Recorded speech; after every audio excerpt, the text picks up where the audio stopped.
Hey everyone, Xyronic here. Welcome to Team Liquid's Boss Strategy Guide, powered by Alienware.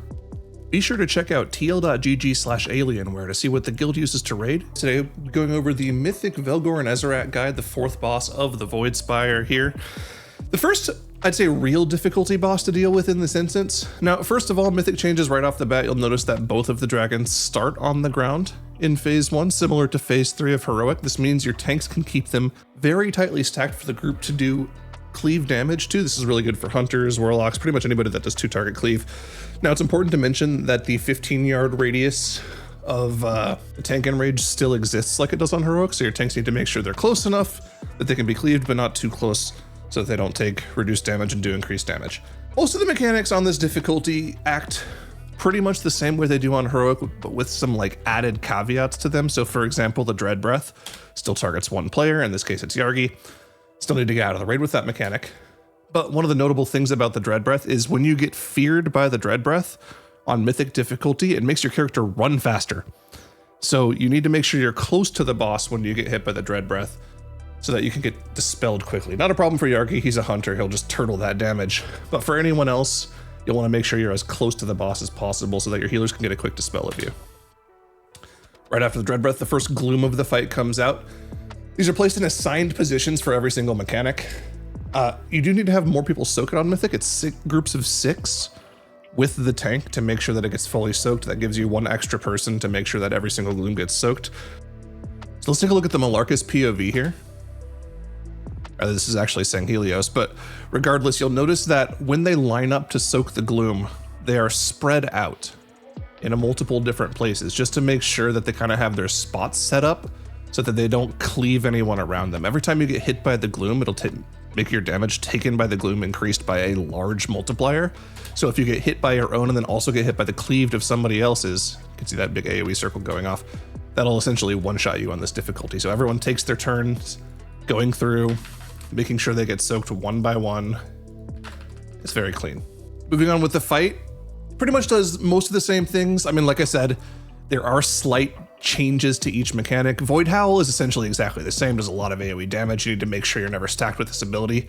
The tether that spawns from the null beam on the tank, obviously the radius of the beam is reduced by how much your tank soaks, but it works a little differently on this difficulty. The first time one of those beams is snapped, it'll put a lot of void zones all over the place that you'll need to avoid. And then of course, just like on Heroic, when every single tether is snapped, you'll take a large amount of dot damage. So right after that Void Howl Null Beam combo, we get our second set of glooms of the fight. This time it went on the right side. This is group 2 soaking this gloom. Go back just a little bit here so you can see it from THG's POV. He has a very good POV about how the players are spread out for their gloom soak here. So you can see they're lined up pre-gloom. Everyone knows where their spots is. Goop is a little off base. Ideally, he'd be a little like over here. But they're kind of set up on the left and right side of the gloom. They go through one at a time to make sure they aren't cleaving each other. THG realizes Goop is coming in and gives him room to get that soak. Then everyone happily moves back to the group and stays stacked in the center of the room for the Void Orb spawns. Generally, your default position on this fight is going to be a loose spread in the center of the room, making sure you're set up for every single set of Void Orbs. These are probably the most difficult mechanic of the fight and how they interact with other overlaps, such as the Null Beam tethers, the Dread Breaths, the glooms. That's going to be the main thing keeping your raid from killing this fight, is making sure people are spread for those Void Orb spawns. We're reaching the end of P1 here though. Sometimes the boss will do an extra mechanic at the end here. Sometimes it won't. There's one last gloom that goes out, the third one of the fight. This one will always happen. This is back to group 1 soaks. Your debuff will have fallen off from the first gloom of the fight here. And then we go into the intermission. Now, of all the mechanics on Mythic, the intermission is probably the most different from Heroic, and I have a raid plan here to show you essentially what's different about the fight. And this will be a raid plan for all the gloom positions in the fight, plus what it looks like in the intermissions. So, if you ever wanted to see exact gloom positions, those are in this raid plan. This will be linked in the comments below. But here's what the third intermission looks like. So we just dealt with that third gloom. In the intermission, the boss will spawn images of the dragons in set positions that will do set abilities. It's always the same. They always come from the exact same spot. So if you get targeted with a mechanic, you know exactly what to do with it. So in the first intermission, there will be 4 abilities that are used. Well, technically 3, but Null Beam does 2 things. First, a Dread Breath will spawn on the north side of the platform.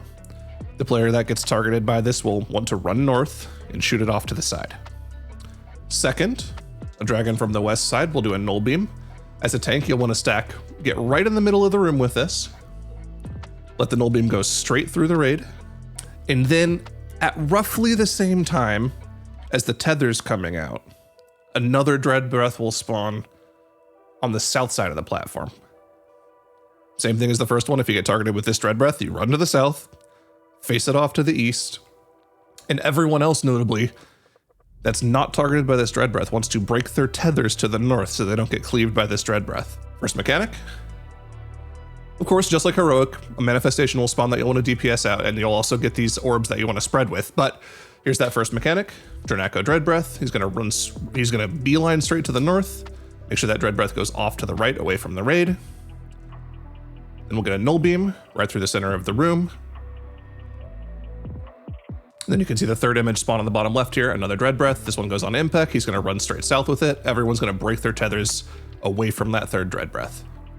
And that's it for the first intermission.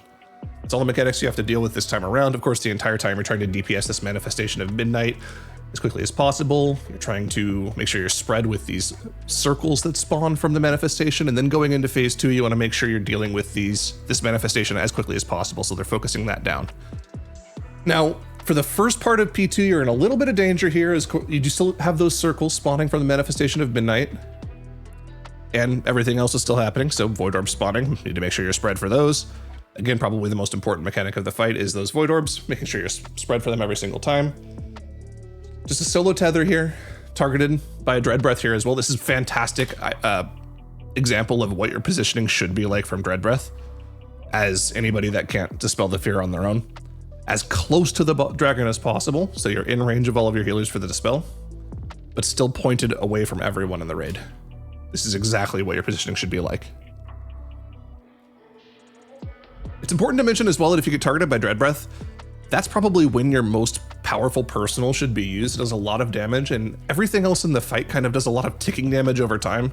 These Void Orbs, they cast Void Bolts at random people. The Null Beam tethers, when they break, do a lot of dot damage. If that's going on at the same time as a Dread Breath, you're in a lot of danger there. So just focus on that. Dread Breath, make sure you have a personal available for that. If you don't, make sure you call for an external from the healers. Back to the first Gloom of P2. Now, you would assume, because the last Gloom that we had in P1 was a Group 1 soak, that you would do a Group 2 soak here. No. Your debuff is gone from phase 1. So we're back to another Group 1 soak here. I know it's a little counterintuitive, but it'll make sense in the future. So first 3 Glooms of the fight, Group 1, Group 2, Group 1. And then Gloom number 4, which is the first one in P2. This is Group 1 again. So Group 1 soaking that Gloom on the top left. Exact same position as the first Gloom of the fight.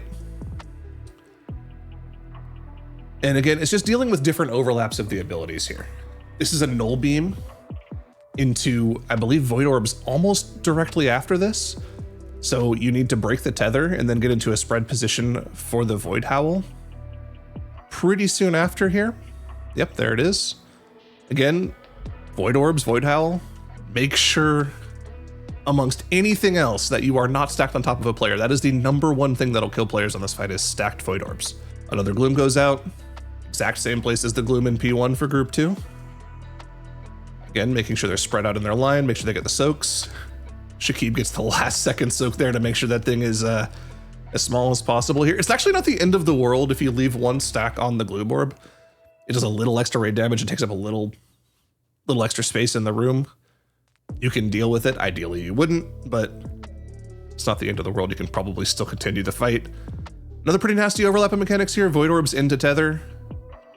TSG just uses his wall here to live through one of the AoE soaks. Just Warlock things. What can you do? And that's the end of P2. So, into the second intermission. Just like before, set positions for all of the abilities. Same places as they always are, but the cadence of abilities in P2 is a little different than they are in P1. So we'll go back to the raid plan so I can show you guys what this looks like. And here's the Gloom examples for P2. Intermission 2. The first main thing you're dealing with is a Dread Breath. Same thing as before, it's just from the right side instead of the left side. Player gets targeted by Dread Breath, run north, face it away from the raid. Second thing, different from the first intermission, you do get a Gloom cast in this phase. This will be Group 1 Soak of Gloom. You place it the same place as tanks that you did the third Gloom in P1. Now, it's important to note, as Group 1, you want to soak this Gloom as soon as possible. The earlier, the better, which means everyone else needs to be aware on the raid. If they're not part of Group 1, they need to be away from this Gloom positioning. This can be a little difficult to do because the next mechanic that comes out is Void Howl, so people are going to want to naturally be spread in the center of the room. So this positioning is really important. Make sure the Gloom is faced away from the center of the room, towards this marker, and Group 1 is in position to soak this as quickly as possible. This is important later, I'll cover that why later. But let's look at that example again here. So, starting the second intermission, Void Howl right away, into the Dread Breath, into a Gloom cast,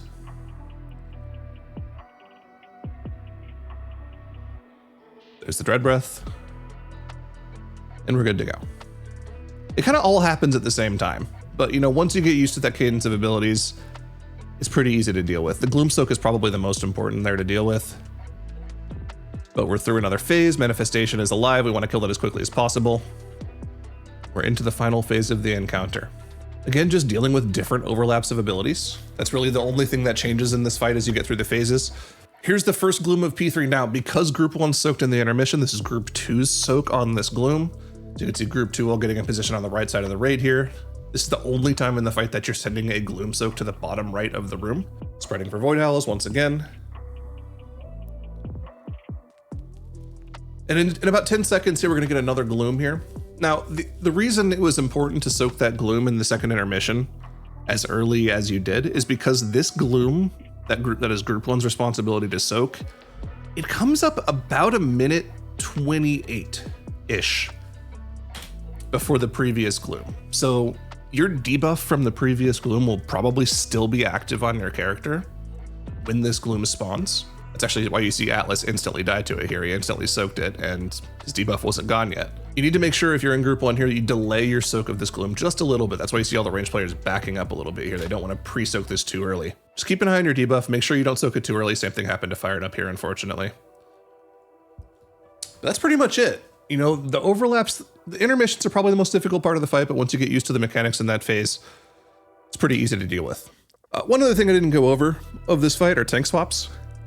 You're essentially tank swapping every Gloom. You want to make sure that as a tank, you're not tanking that extra debuff from the Gloom. It also kind of naturally helps you resolve the Void Fang and Rack Fang debuffs from the boss.